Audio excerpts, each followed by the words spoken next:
J'ai l'impression de me faire arrêter. Il faut juste du présent. OK! C'est parti!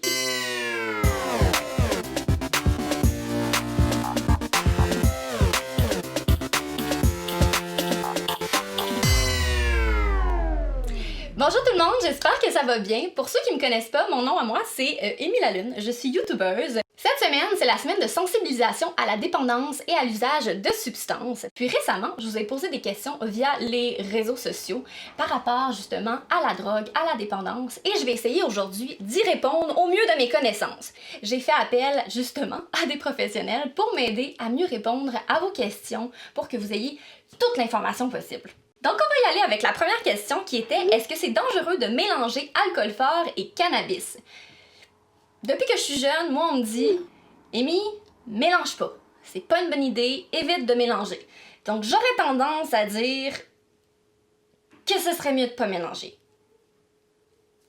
C'est un super bon réflexe, Amy. Je te dirais que, en effet, de mélanger les substances, c'est pas recommandé. L'alcool appartient à la famille des dépresseurs, tandis que le cannabis, lui, appartient à la famille des perturbateurs. Puis il y a aussi la famille des stimulants. Donc, quand on mélange des substances qui appartiennent à des familles différentes, les effets de chacun se multiplient. L'alcool et le cannabis ensemble, ben ça vient diminuer certaines capacités comme la capacité d'attention, de coordination, ça augmente le temps de réaction, donc c'est des choses qui peuvent être plus risquées. Prochaine question, quelle est la différence entre la dépendance physique et la dépendance psychologique? Selon moi, j'ai l'impression que la dépendance physique, c'est quelque chose qu'on ressentirait dans le corps. Puis, la dépendance psychologique, ça serait plus au niveau de la tête, des émotions, ce qu'on ressent par rapport à notre envie de quelque chose. C'est vraiment des bonnes pistes d'information, Amy, puis si je peux donner des exemples de ce que tu viens de dire, mettons, tu veux poser une question à ton père ou à ta mère le matin, puis il dit « Attends, j'ai pas pris mon café ». On s'entend, il y a certaines personnes qui sont moins matinales, mais ça se peut que l'irritabilité, les maux de tête le matin, ben ça soit lié justement à un certain manque de caféine, puis c'est le corps qui envoie ces signaux-là. Quand on parle de dépendance psychologique, on est en train de parler là d'une relation que l'être humain est en train d'établir avec la substance. Comme par exemple, ça va me détendre, ça va me calmer, ça va me changer les idées. Ça fait quoi comme effet de prendre de la drogue? Je répondrais que pour chaque personne, l'effet va être différent, selon moi. Effectivement, il y a plein de choses à prendre en considération. La sensation que tu vas ressentir quand tu consommes une substance, là, ben ça va dépendre d'abord de la catégorie à laquelle appartient cette substance-là. Puis il y a aussi une loi qui explique ça, qui s'appelle la loi de l'effet. La loi de l'effet, ce qu'elle dit, elle, c'est que ça va dépendre du contexte dans lequel tu consommes, ça va dépendre de la personne que tu es, puis ça va dépendre de la substance, de la quantité que tu consommes. Quels sont les signes précurseurs, avant-coureurs d'un problème de dépendance? Ben, selon moi, ça serait si on ressent le besoin d'en reprendre sur une base régulière, ça serait comme un petit peu une dépendance, selon moi.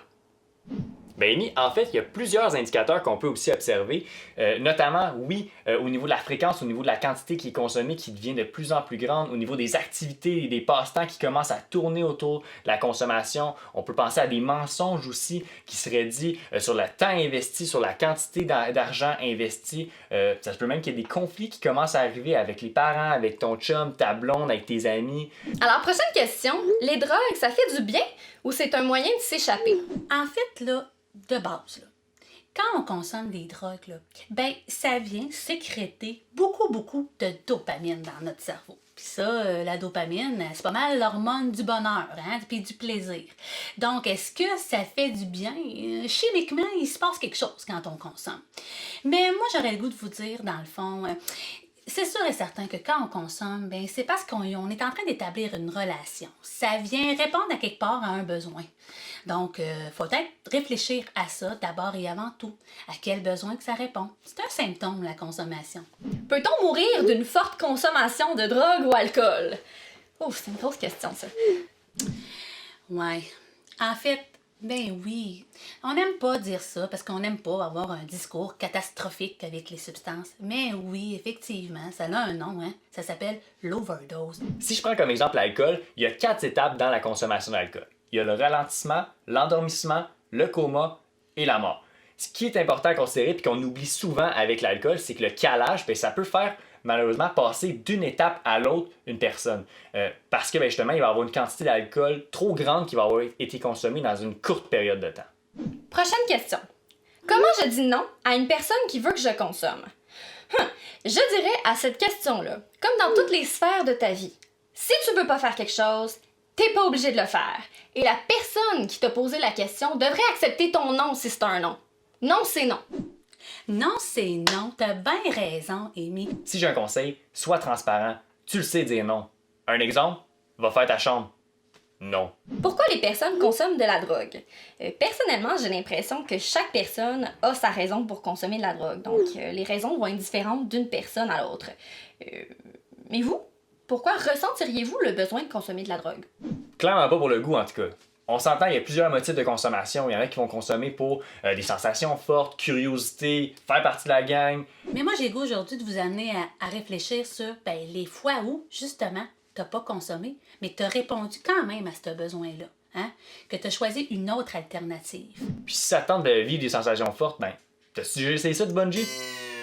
Voilà, c'est ce qui conclut la vidéo. J'espère qu'on a pu répondre à plusieurs de vos questions. Si vous avez d'autres questions, je vous invite à aller visiter le site internet Trouve ton centre. Il y a plein d'informations sur ce site-là, plein de ressources comme des intervenants, des centres en dépendance, des centres de thérapie et bien d'autres. Donc, je vous invite à aller visiter ça. Puis, sur ce, bonne semaine!